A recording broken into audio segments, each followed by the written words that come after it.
রাজ্য জুড়ে নারী নির্যাতনের ঘটনায় অভিযুক্তদের বিরুদ্ধে কঠোর ব্যবস্থা গ্রহণের দাবিতে সরব হলো সারা ভারত গণতান্ত্রিক নারী সমিতি ত্রিপুরা রাজ্য কমিটি। বুধবার নারী সমিতির উদ্যোগে বিক্ষোভ প্রদর্শন করা হয় রাজ্য পুলিশের সদর দপ্তরের সামনে। রাজ্যে ক্রমশ বৃদ্ধি পাচ্ছে নারী নির্যাতনের ঘটনা। বহু ক্ষেত্রে নারী নির্যাতনের ঘটনার সাথে শাসক দলের কর্মী সমর্থকদের নাম জড়িয়ে যাচ্ছে, ফলে পুলিশের সক্রিয় ভূমিকা গ্রহণ করছে না বলে অভিযোগ। এই পরিস্থিতিতে রাজ্য জুড়ে নারী নির্যাতনের ঘটনার সাথে যুক্তদের বিরুদ্ধে কঠোর ব্যবস্থা গ্রহণের দাবিতে বুধবার রাজ্য পুলিশের সদর দপ্তরের সামনে বিক্ষোভ প্রদর্শন করে সারা ভারত গণতান্ত্রিক নারী সমিতি ত্রিপুরা রাজ্য কমিটি। এই দিনের কর্মসূচির নেতৃত্বে দেন নারী নেত্রী কৃষ্ণা রক্ষিত, পাঞ্চালী ভট্টাচার্য সহ অন্যান্যরা।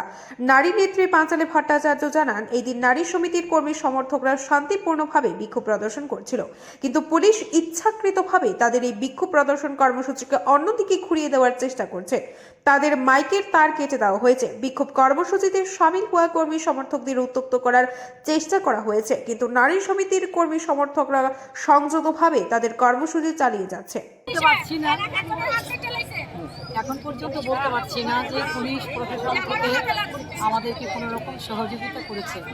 অত্যন্ত সংযতভাবেই কিন্তু এখানে প্রতিবাদটা শুরু হয়েছিল, কিন্তু ওরা কিছুতেই এখানে প্রথমত তারা মাইক ব্যবহার করতে দেবে না। মাইক যদি ব্যবহার না করে তাহলে কি করে মেয়েরা কতক্ষণ চিৎকার দিয়ে স্লোগান দেবে, কথা বলবে? মাইক ছাড়া তো কথা বলা যায় না। আমরা শুধু স্লোগান দিচ্ছিলাম এবং পুলিশকে আক্রমণ করে আমরা কোনো স্লোগান দিইনি। আমরা প্রশাসনের বিরুদ্ধে, রাজ্য সরকারের বিরুদ্ধে আমরা দাবি করছিলাম যে সমস্ত অপরাধীরা নারী নির্যাতনের সঙ্গে যুক্ত আছে তাদেরকে যেন গ্রেপ্তার করে দৃষ্টান্তমূলক শাস্তি দেওয়া হোক।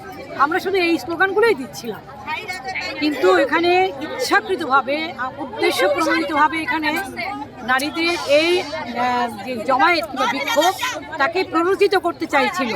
তারা রিক্সা ধাক্কা দিচ্ছিল, তারা মাইকের তারটা কেটে দিয়েছে। আমরা মনে করি এগুলো খুব অন্যায়। প্রত্যেকেরই আন্দোলন করার, লড়াই করার অধিকার আছে। মানুষ যদি প্রতিবাদ করতে না পারে তাহলে থাকলোটা কোথায়? থাকলোটা কি? কিছুই তো থাকলো না। সুতরাং আমি মনে করি অযথা পুলিশ প্রশাসনের তরফ থেকে এই মিছিলকে, বিক্ষোভকে অন্য পথে, বিপথে পরিচালিত করার জন্য তারা এইভাবে এখানে হুমকি দিচ্ছিল এবং সেটাকে বাধা দিচ্ছিল বারবার।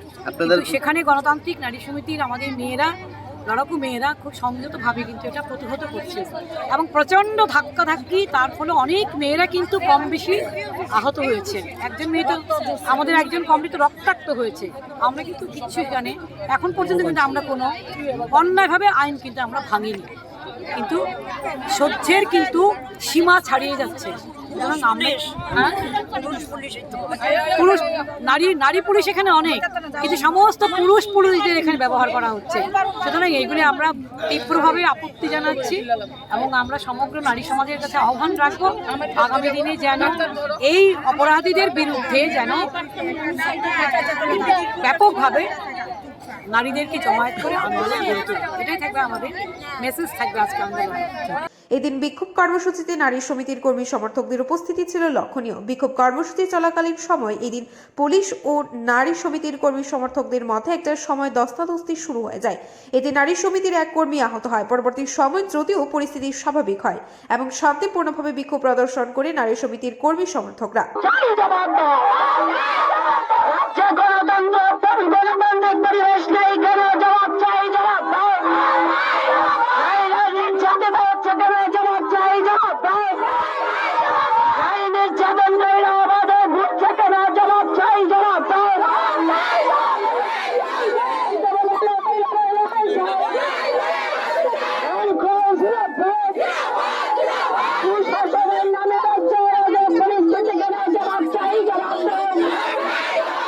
Bureau Report, Tripura News 8।